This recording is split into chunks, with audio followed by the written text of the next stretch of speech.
journey. I'm mindful that my own education journey was shaped and formed by people whose lives were invested in me. And in particular, I think about my first job. And I was working in a large technology firm out in Boston.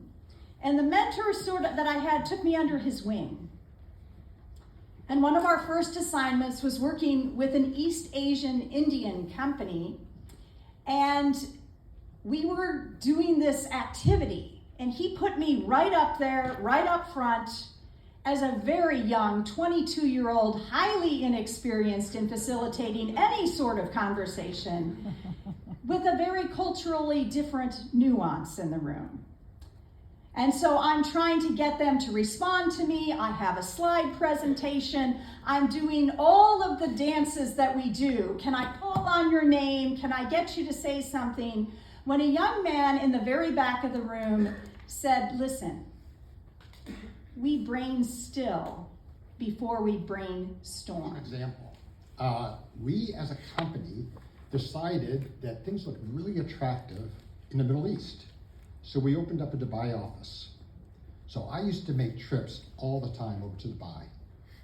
And we spent a lot of time trying to develop our name over there, worked with a lot of national architects, and we actually were successful. We won a large project in Kuwait.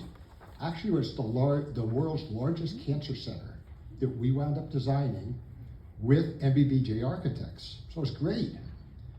We designed it, and then the hierarchy in Kuwait took a look at it and said, we don't like all this innovation, and we don't like the way they do it in the US, and by the way, we want it the way that we have done it all these years. Now, we hired us, obviously, because of all of our innovation. So we actually lost our shirts on the biggest project we ever did as a company. However, one of the things that happened to me, I was in Jeddah, really tired, and I'm in the bathroom, look at my face in the mirror, and I realized what happened that day. And that day, everybody I met asked me, how do you get work in the US? And I said, what the heck am I doing? We have 5 offices in the US, and I'm looking for work, thousands of miles away from home. So we decided that we were not going to do that anymore. We came back, we became US focused, and we went from 5 offices up to 75 offices in the United States. Positivity to me is like everything that I have in my life is because I'm positive. I can't wait to get up in the morning and hear what I have to say. And my poor wife Jane, she doesn't want any part of what I gotta say at that hour in the morning. But I believe that there just should be no negativity coming in your life.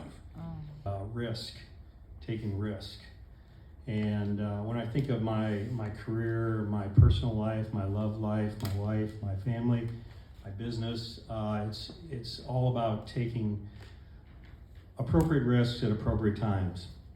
And for me, appropriate is almost always all in. And so I would, if you just remember one thing from what I said tonight, maybe just those 2 words, all in. Because I've tried to live my life all in every regard. So at the time, I was really big into mantras. If anyone knows my family, my dad had a mantra for every day of his life. But so I gave my mantra, choose growth over fear. And that's the idea I want to share with you guys today. Give until it hurts. If it's not a big enough check, it probably, and I'm kind of doing your job because you're better at this than I am. But Keep going, you're doing good. You got to feel it. You should feel it. And it feels good to feel it. As much as I would like to say I can save time, I can't. I can use time differently, and I think one of the most precious gifts you can give a person is time.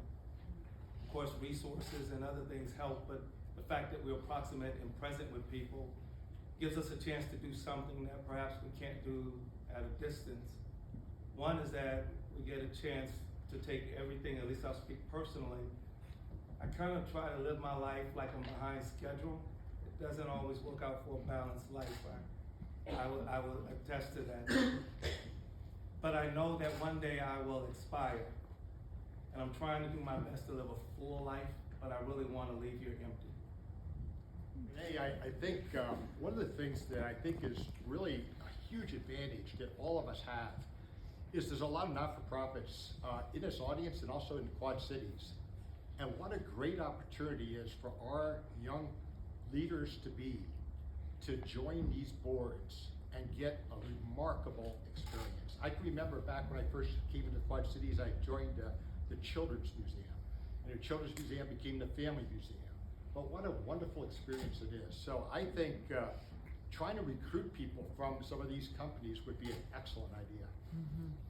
I have been, in my adulthood, mentoring at-risk little girls in the West End for 25 years.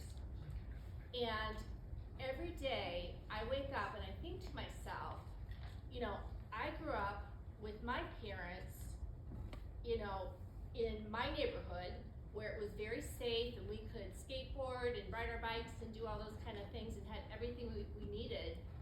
And a mile and a half away from my house where I grew up, there were people living in deep, abject poverty who didn't know where their next meal was coming from, in a food desert with violence all around them.